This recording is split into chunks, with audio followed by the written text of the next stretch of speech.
আজকে আমি তোমাদের একটা মজার গল্প বলবো।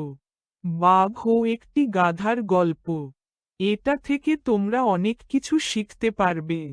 এক বনে একটা গাধা ও একটা বাঘ থাকতো। একদিন গাধা বাঘকে বলল, বলতো ঘাসের রং কি? তুই বল।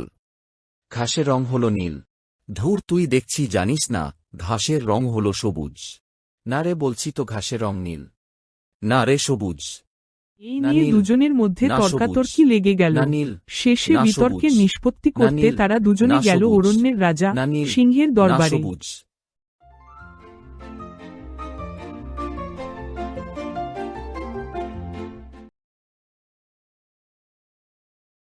মহারাজ, মহারাজ, বলো, কি বলতে এসেছ? মহারাজ, ঘাসের রং নীল, তাই নয় কি? হ্যাঁ, ঘাসের রং অবশ্যই নীল। মূর্খ বাঘটা এই সত্যতা মানতে নারাজ মহারাজ। ওকে উচিত শাস্তি দেয়া হোক। বাঘকে 1 বৎসরের কারাদণ্ড দেয়া হল। গাধা আনন্দে আত্মহারা হয়ে সারা অরণ্য জুড়ে বলে বেড়াতে লাগল। কি আনন্দ, কি আনন্দ! আমার জন্য বাঘের কারাদণ্ড হয়েছে।